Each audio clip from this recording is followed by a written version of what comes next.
नमस्कार, बहुत-बहुत स्वागत है आपका अपने आपके ख़ास कार्यक्रम युवा संवाद में और मैं हूं देवेंद्र प्रसाद।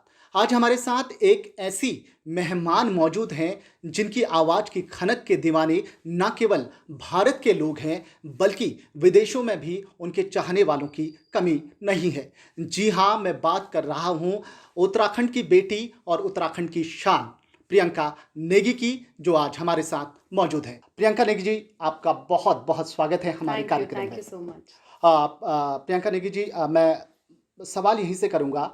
लॉकडाउन का जो दौर है, हम सब उससे गुज़र रहे हैं और ज़्यादातर आपका जो काम है, वो मुंबई में होता है, लेकिन आप देहरादून में बैठी हैं, तो इस बीच कैसे एडजस्ट किया आपने? आ, बहुत ही इंटरेस्टिंग सवाल है और जी, ये सवाल बहुत ही कॉमन है जो जब मैं स्टार्टिंग में आई थी और जब इंटरव्यूज़ होते थे तो जी, ये सवाल रहता ही था। जी, उस टाइम का दौर जो था वो शायद मेरे मॉम डैड को भी नहीं पता, घर में भी नहीं पता कि किस फेज़ से मैं गुज़री हूँ जी, या किस फेज़ से एक आर्टिस्ट गुज़रा होगा उस टाइम पे। जी। क्योंकि एक टफ़ आप टाइम था। हमेशा आप ट्रैवल करते हो और उसके बाद आपकी लाइफ एक जगह पे आके रुक जाती है। जी, तो वही मेरे साथ हुआ।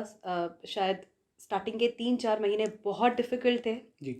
और एडजस्ट करना बहुत ज़्यादा मुश्किल हो रहा था हुँ, क्योंकि हुँ। फैमिली के साथ कभी इतना रही नहीं मैं कॉलेज के बाद। जी, तो अ, थोड़ा सा डिफ़िकल्ट था बट देन अब मुझे ऐसा लगता है कि ये तो बेस्ट फेज़ है लाइफ का। बहुत कुछ लाइक ये सिखा गया। पहले क्यों नहीं हुआ?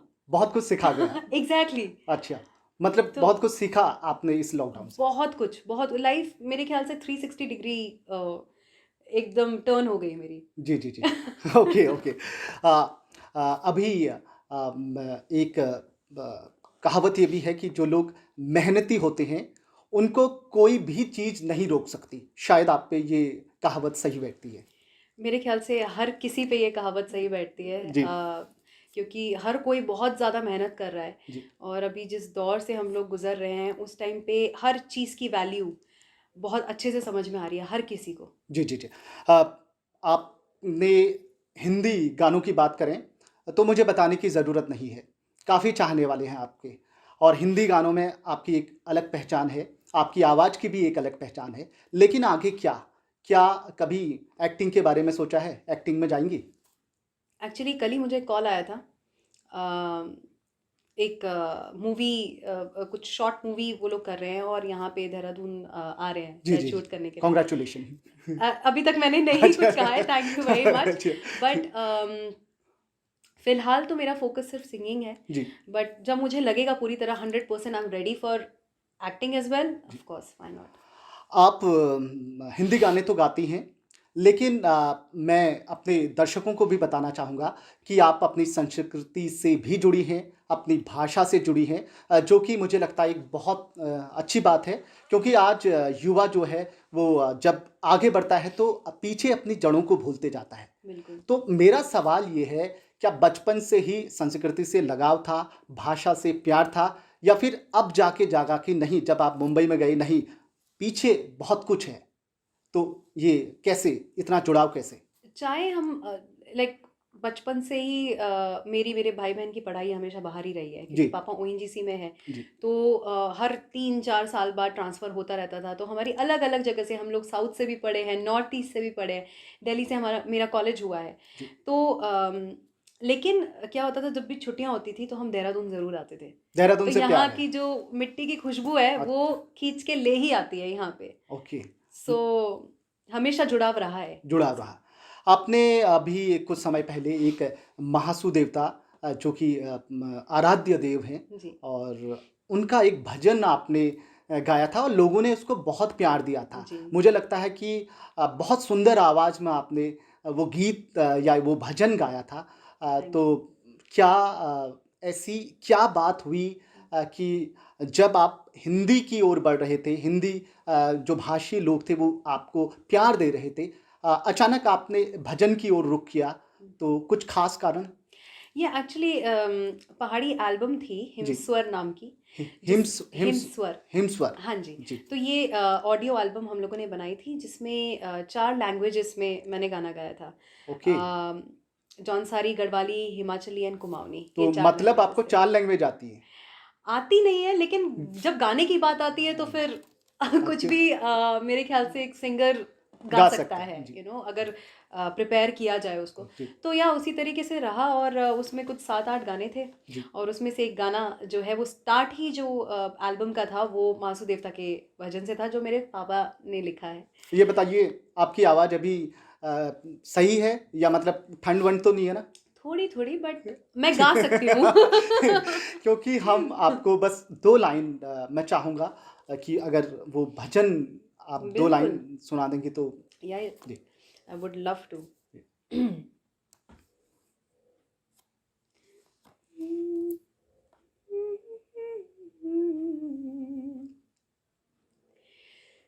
तो सारे छेवे बसा देवा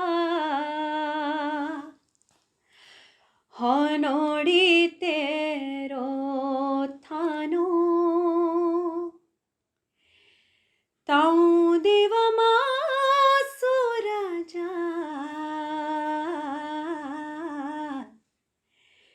मेरा शत शत प्रणामो, मेरा शत शत प्रणामो। ओ देवा मासुदेवा होनोडी के राजिया, ओ देवा मासुदेवा होनोडी के राजिया, घरे बड़े सबु देवा राजी खुशी राखिया, घरे बड़े सबु देवा राजी खुशी राखिया, ओ देवा मासुदेवा होनोडी के राजिया। बहुत सुंदर। Thank you. मतलब मैं सच में कहूँगा कि थोड़ी देर के लिए हम भी खो गए थे और मैं ये कहूँगा स्पेशली एक पत्रकार होने के नाते कि बहुत अच्छा लगता है जब उत्तराखंड की बेटी मुंबई जाए और बॉलीवुड में नाम कमाए और उसके बाद भी वो अपनी संस्कृति को आगे बढ़ाए। तो मैं आपको फिर से कहूँगा कि जो काम आप कर रही हैं वास्तव में बहुत सी लड़कियों के लिए एक आदर्श है। आगे बढ़ते हैं, उससे पहले एक छोटा सा ब्रेक लेते हैं।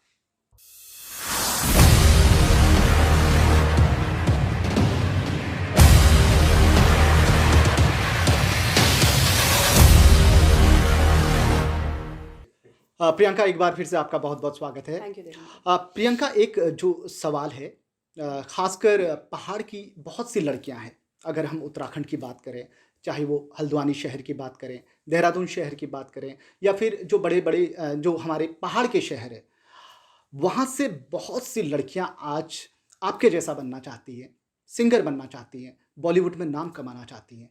लेकिन मुझे ये लगता है कि आज की जो युवा पीढ़ी है, वो केवल चमकते हुए चेहरे को देखती है।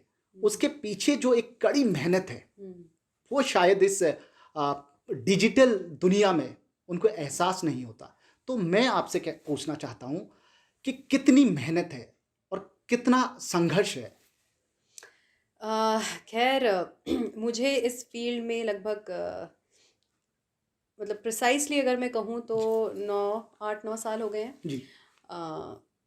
और इंडियन आइडल को हुए करीबन 10 साल हो गए हैं। 10 साल हो गए। तो उसके बाद मैं दिल्ली में ग्रेजुएशन कर रही थी। जी। मैंने वो फिनिश की, और तब तक क्या होता है कि आपको भी पता है कि टेलीविज़न में कोई भी शो आए तो वो बहुत शॉर्ट मेमोरी रहती है जी, जी, ऑडियंस की। जी, जी। बहुत जल्दी भूल जाते हैं। भूल जाते तो हैं। मेरे लिए वो एक बहुत बड़ा चैलेंज था कि मैं वापस बॉम्बे जाऊंगी तो क्या ये लोग मुझे याद रखेंगे, वो सीज़न याद रखेंगे।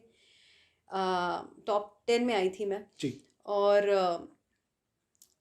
उसके बाद मेरे लिए थोड़ा सा डिफ़िकल्ट रहा, क्योंकि अचानक मैंने अपना सिंगिंग करियर शुरू नहीं किया। ग्रेजुएशन ख़त्म किया, उसके बाद बॉम्बे शिफ्ट हुई और फिर वहाँ से मैंने शोज़ करने शुरू किए। जी। और काफ़ी लंबी जर्नी रही है, काफ़ी स्ट्रगल रहा है। कॉन्सेंट्रेट करना पड़ता है। बहुत ज़्यादा फोकस ज़रूरी है, लेकिन आई थिंक अगर आप किसी चीज़ से प्यार करते हो जी। तो वो आपको स्ट्रगल नहीं लगेगा। अच्छा। मुझे ऐसा लगता है कि क्योंकि सिंगिंग मुझे हमेशा से ही पसंद थी, मैं दिल से करती थी। उसके पीछे कोई मेरा मोटिव नहीं रहता था कि मुझे यहाँ पहुंचना है या सिलेक्ट होना चाहिए मेरा गाना तब जाके मैं मेहनत करूं, उसके पीछे कोई रीज़न नहीं था। मैं करती थी क्योंकि मुझे पसंद था और आपको संघर्ष नहीं लगा। एग्जैक्टली। लेकिन तो संघर्ष होता है। लेकिन होता है जी। अब वो है कि इंसान किस तरीके से उसको ले रहा लेगा। है ना, किस पर्सपेक्टिव में आप देख रहे हो चीज़ों को, जी। आप स्ट्रगल के तरीके से देख रहे हो। क्योंकि मुझे तो ये लगता है आप किसी चीज़ से प्यार करते हो तो आपको स्ट्रगल नहीं महसूस लगेगा। नहीं लगता, नहीं, होता जी, वो। जी। वो आप करोगे कैसे भी करोगे आप। बहुत सारे ऐसे इंसिडेंट्स भी रहे हैं जहाँ पे ऐसी ऐसी जगहों पे मैंने शोज़ किए हैं जहाँ पे जाके मेरी तबीयत ख़राब हो गई है, हॉस्पिटलाइज हो गई हूँ, लेकिन शाम को मुझे शो करना है स्टेज पे आके। अचानक पता नहीं कहाँ से एनर्जी आ जाती है, इंजेक्शंस लगे हुए हैं 4-4, लेकिन फिर भी स्टेज पे खड़े होके परफॉर्म कर रही हूँ और कुछ पता नहीं किसी को कि इसकी तब ये शी वाज हॉस्पिटलाइज्ड। ओके। ऐसे ऐसे इंसिडेंट्स। आपने स्टेज परफॉर्मेंस की बात की। आपने काफ़ी स्टेज शो किए हैं। जी। मैं एक सवाल आपसे पूछना चाहता हूँ, कितना अंतर होता है जब आप रिकॉर्डिंग करती हैं और जब एक लाइव परफॉर्मेंस आप हज़ारों लोगों के बीच में देती हैं? कितनी हिम्मत और कितनी एनर्जी और कितनी तैयारी चाहिए होती है उसमें? बहुत ज़्यादा एनर्जी की तो अगर आप बात करें तो बहुत बहुत एनर्जी चाहिए, जी। क्योंकि आपको हर गाने का लिरिक्स याद रखना है, आपको साथ में परफॉर्म भी करना है, करना आपको साथ में ऑडियंस को भी गवाना है, उन्हें भी डांस और करवाना है, रोकना भी है उनको। उनको रोकना भी है, जी। उनको एंगेज करके रखना है। जी। हर चीज़ मतलब 10 चीज़ें आपके दिमाग में चलती है उस टाइम पे। तो स्टेज शोज़ मेरे ख्याल से बहुत चैलेंजिंग होता है किसी भी सिंगर के लिए। हर कोई नहीं कर पाता। हर कोई टाइम लगता है टाइम सबको। लगता है। स्टार्टिंग में जब मैंने फर्स्ट अपना शो किया था स्टेज शो, हुँ। तो मैं लिटरली मैं बैक स्टेज जाके मैं रोने लगी क्योंकि ओके। मैं लिरिक्स भूल गई। हाँ। मेरा उस टाइम पे हम लोग ट्रैक्स पे परफॉर्म ओके, करते थे। ओके। अब ये मैं पूछना चाहूँगा, हाँ। पहला स्टेज परफॉर्मेंस हुँ। लाइव तो कैसा अनुभव था जब आपने देखा कि उससे पहले मैं जहाँ तक समझता हूँ आपने रिकॉर्डिंग की होगी, वो कौन-सी जगह थी अगर आपको याद हो? और कहाँ और कैसी सिचुएशन थी वो जब आप पहली बार आपने देखा कि बाहर तो बिल्कुल भीड़ खड़ी है और मुझे इनके बीच में गाना है? हुँ। तो वो अनुभव कैसा था और कौन-सी वो जगह थी अगर याद हो तो आपको? कहीं साउथ में थी वो, साउथ में थी। साउथ में थी। जी। और मुझे याद है कि मेरे ख्याल से वो कुछ सेलिब्रेशंस हो रहा था। Okay. I don't really remember, but जी। हाँ कुछ सेलिब्रेशन था, बहुत सारे लोग थे हुँ। और वहाँ पे मेरा परफॉर्मेंस था और वहाँ पे मैं भूल गई थी कुछ। ओके। और मैं बैक स्टेज जाके मैं रोने लगी। फिर ओके। ऑर्गेनाइजर ने सबको टाइम लगता है, यू जी। विल ऑल्सो लर्न और ऐसा वैसा। फिर धीरे धीरे धीरे धीरे करके जब मैंने परफॉर्मेंसेस शुरू किए बहुत सारे, जी। तब मैं यूज टू हो गई उसके। ओके। अब तो आप बिल्कुल ठीक है, ठीक है, कहाँ आना है। ओके, आप प्रियंका, एक सवाल जो अक्सर मुझे भी लगता है पूछना चाहिए कि संगीत जो था, हम्म, उसकी शिक्षा आपने किसी से ली, कोई आपके गुरु हैं या फिर मैं मानता हूँ या आप मानती हैं कि गॉड गिफ्टेड सब कुछ है आप? श्री अनिरुद्ध पांडे जी हैं जी। जिनसे मैंने सीखा है। जी। वो किराना घराने से हैं जी। और दिल्ली में ही जब इंडियन आइडल सीजन 3 में मैंने पार्टिसिपेट किया था और जब मैं टॉप 40 तक पहुंची थी जी। और आगे नहीं जा पाई थी, जी। उसके बाद मैं वापस आई दिल्ली और एक भूत सवार हो गया कि नहीं, वापस जाना है मुझे, वापस जाना है और इस बार सीख के जाना है। तो ओके। ग्रेजुएशन करने के साथ साथ मैं क्लासेस बंक करके अपने गुरुजी से सीखने के लिए जाती थी म्यूज़िक। दिल्ली में? हाँ जी, दिल्ली आप में। दिल्ली से ही पढ़ी हैं? मैं दिल्ली से मैंने कॉलेज किया है। कॉलेज किया है हाँ जी। और स्कूलिंग तो आपकी अलग अलग जगह से अलग-अलग मैं रही कहूँगा है। भारत के लगभग हर राज्य से का अनुभव हाँ, आपको है हाँ जी, स्कूलिंग में। हाँ जी। प्रियंका, एक सवाल ये भी है कि आपको लोग देखते हैं, आपको आपकी आवाज़ को लोग पसंद करते हैं। मैं ये पूछना चाहता हूँ कि गाँव की यादें छूट गई हैं, गाँव याद है या गाँव जाती हैं? थोड़ा-सा गाँव के बारे में आप बताएँगे? बिल्कुल, हर मतलब जब भी कोई सेलिब्रेशन होता है हम गाँव जाते ही जाते हैं। जी। मेरे गाँव का नाम है रानी गाँव। रानी गाँव। हाँ जी, जी। और वो सैया से थोड़ा-सा ही आगे है।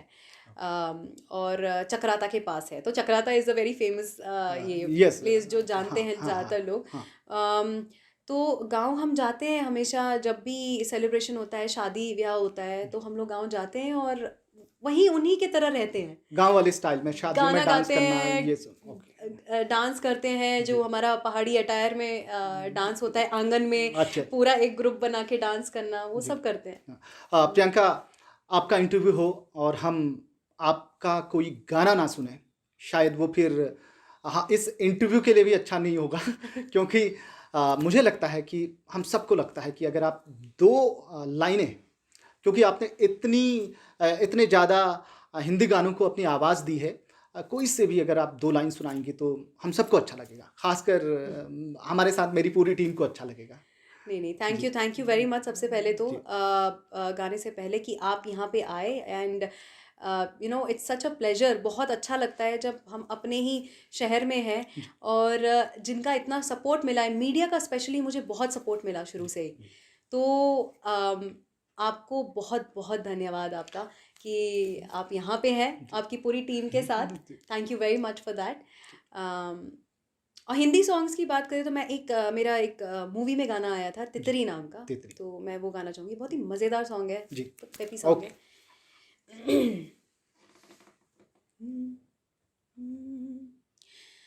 मन मोर तितरी, मन मोरो तितरी, मन मोरो तितरी, मन मोरो तितरी, सैया जी की मुझ पे जाके बैठ गओ।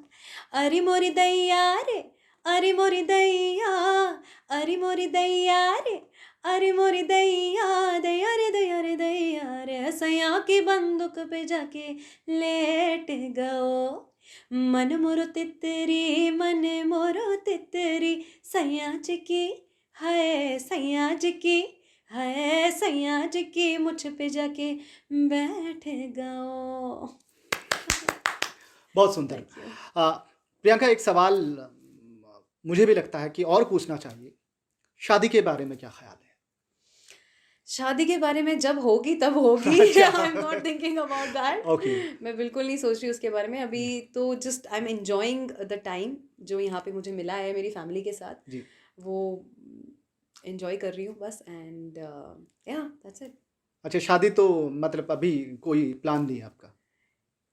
मेरे प्लान करने ना करने से कुछ होगा नहीं अच्छा, जो एक्चुअली। ऊपर वाले के जब ऊपर वाले ने लिखा होगा तभी ऊपर होगा। वाले और माँ बाप के हाथ में है ये सारा। अच्छा, अच्छा, ये आपने बहुत अच्छा किया कि मम्मी-पापा और ऊपर वाले के हाथ में है। ठीक है। बिल्कुल। आगे बढ़ते हैं प्रियंका।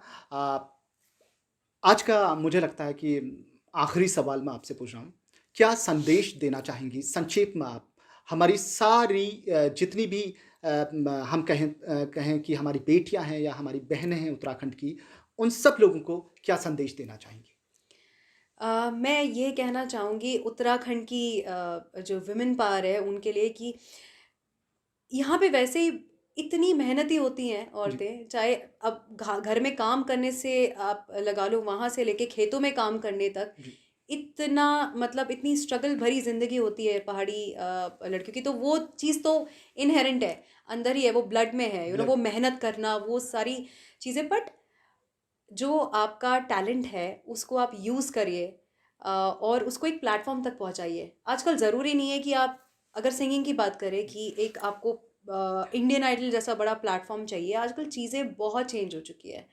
स्पेशली जब डिजिटल का ज़माना है जी, और ये लॉकडाउन हुआ है, तब हम लोगों ने काफ़ी ये रियलाइज़ किया होगा कि हर चीज़ हम लोग अपने घर से शूट करके भेज रहे हैं, अपने घर से ही सब कुछ हो रहा है काम। मैंने अपना होम स्टूडियो बना लिया है यहाँ पे, अच्छा। घर पे, और यहाँ हुँ, से मैं अपने प्रोजेक्ट्स बॉम्बे से जो आते हैं वो रिकॉर्ड करके वहाँ पे भेजती हूँ। तो ईज़ी हो गई है बहुत ज़्यादा। अगर आप में टैलेंट है, आप अपना फ़ोन लीजिए, जी, रिकॉर्ड कीजिए, डाल दीजिए सोशल मीडिया पे। इट विल नॉट टेक मतलब मोर देन 5 मिनट्स। ओके, तो इसका यूज़ कीजिए, डिजिटल जो प्लेटफ़ॉर्म है इसका यूज़ कीजिए। स्मार्ट काम कीजिए। हाँ जी, हुँ, और अपने टैलेंट को यूज़ कीजिए, पहचानिए कि आपके अंदर क्या टैलेंट है। टैलेंट को पहचानिए। या प्रियंका, हम यही शुभकामना आपको देते हैं कि आप बहुत बड़ी स्टार बनें और अपने जीवन में और उपलब्धियों को हासिल करें। आपने अपना कीमती समय हमें दिया, उसके लिए बहुत-बहुत धन्यवाद। Thank you so much.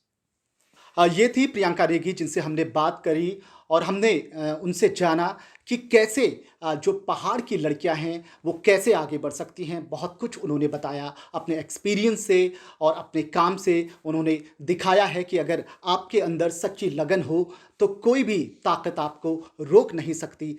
आगे बढ़ने से। अगली बार एक नई पर्सनालिटी के साथ हम फिर हाजिर होंगे। नमस्कार।